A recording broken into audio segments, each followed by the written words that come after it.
Mom TV. I'm Rosie, your host, and this week I am joined by Anne and Marguerite, who are both realtors here in Tacoma. And I brought them on the show because I think it's interesting to know when you're getting ready to sell a home, which a lot of people do in the spring. I think it's good to know what you need to do to get your home to prepare for a sale and to sell it to get the most money out of it, and also to bring a lot of people in to check it out. So, tell me, what's the first thing you tell people when they come to you and they say, I want to sell my home? What do I need to do to get it ready?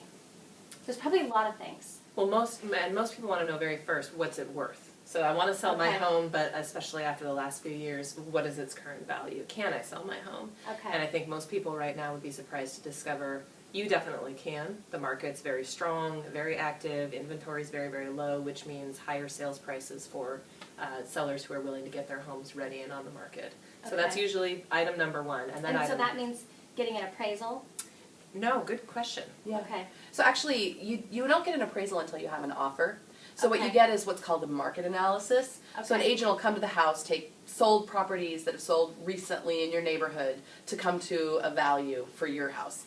But what's kind of nuanced about this process, I think realtors kind of have a hard time pinning this down sometimes, but you'll get a house and there's actually a range. You know, a house doesn't have, we don't show up and go, and that's going to be $256,000, sir. Yeah. No, there's a range. It's like, well, Okay. if you can get it really clean and get rid of a lot of your stuff, you might be able to get $250.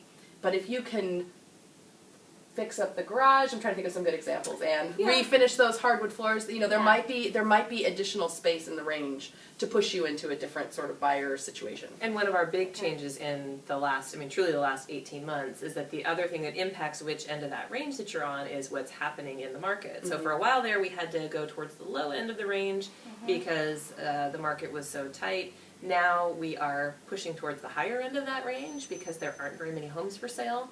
And that's something that most people want to consider is, I might put my home on the market and there's not 5 homes in my neighborhood for sale anymore. And so I can ask more money for it because there aren't as many opportunities for buyers. Okay, so timing is key. So when you're talking with a realtor, what if I wanted to sell my home and I'm talking with you, I need to know what the timing is of So other homes. you'd want to ask, what else is available that's similar to my home? That has a big impact on Who's my price. competition? Absolutely. Okay. So all of those things will bring us the market analysis, find out what our home is worth. Yes. Yep. So then the next thing, everyone says, oh, I need to repaint, I need to pull all the weeds. What do we need to do vanity-wise to our home? Well, so this is like a big sticking point with me because the market is moving so fast. I was just saying to another agent in our office, I'm grumpy because I'm seeing bad pictures, no pictures, houses sort of being thrown on the market, and they will sell, and they probably will sell pretty quickly, but I think people are leaving money on the table. And so if they don't do at least a little bit of work to get it ready, they're missing out. And for some people, maybe that's okay. We've talked about estate sales in the past or things like that where that might be what the seller desires. But I hope people will understand that a little bit of work will go a really long way right now. Well, The house, essentially, because people are looking online, they're starting there, they're flipping through. There's a strong desire to have that fantasy play out. A lot of people, I bet you use Pinterest, right? You're all over Pinterest. People love watching HGTV. They look at things like house. So they know sort of what they want their house to look like. What is move-in ready? That doesn't include your family. That needs to be them, not you. And so that's a big It's thing. very distracting for buyers when you're going into a house and like the seller's look and feel is all over it. Like it's very distracting to not start looking at the pictures. Oh, I think I went to high school with that lady, or they start looking at like the things that you've stenciled on the dining room wall and like making fun of that quote. And we don't want to be making fun of sellers, right? But this is about turning your house into the buyer's fantasy. Yeah. Making it as neutral as possible and it's hard because I think some of us, like, we fixed up our houses so much. Right. This is the chance for everybody to see how amazing we've made our house. Right, exactly. But it's not about what we want it to look like. It's about a clean palette. Absolutely. If you want to make the most money, it's about a clean palette. And that, Okay, so we know what our home's worth. We're going to clean it up. We're going to simplify it. What's next? Well, so on the most common list of things that people do to get ready, I think there's 2 tiers of it's repairs and sort of cosmetic improvements. And so again, I mean, an agent should go through and say, all right, we want to be able, maybe your house is worth $250,000. You are probably going to entertain buyers who want to use an FHA loan. That has some specific limitations to it. And there are certain repairs that really must be taken care of in order for a buyer to purchase with that type of loan. Okay. So you've got things that come in that category. They're mandatory repairs. And then you've got the more cosmetic improvements. And so you want to look at both of those and sort of balance your budget on what gets tackled first and what's most important.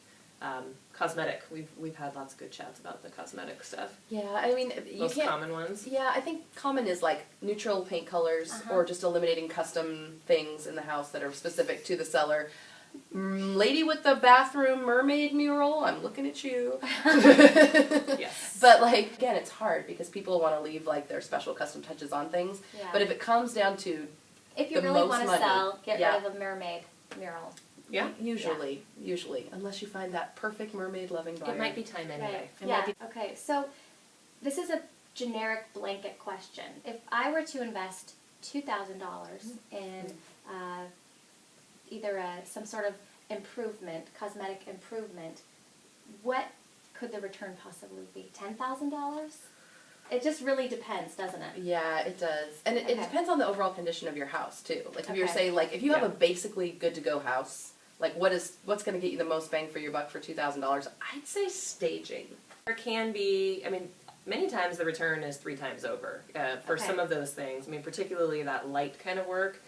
Put a coat of paint on the door, paint the dining room with the dark dramatic color, the accent wall that you put together. The front stoop, like any trim around the front stoop where people are going to get a really close look at the house, have that all be fresh. Paint the trim, paint your couple stairs. Planters on each side. Yep. Those things go a long way.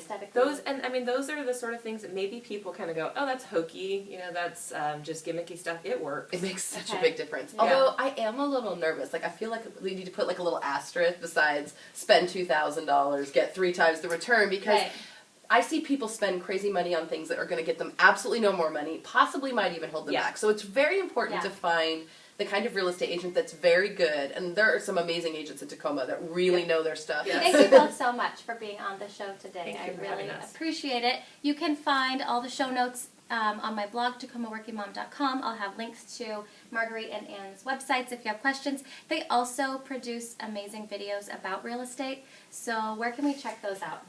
What's the website or YouTube channel where I can find? Anne's site is TacomaJones.com, and my site is GetRealTacoma.com, and our Perfect. videos are all over those. GetRealTacoma.com and TacomaJones.com. Yep. And thank you both.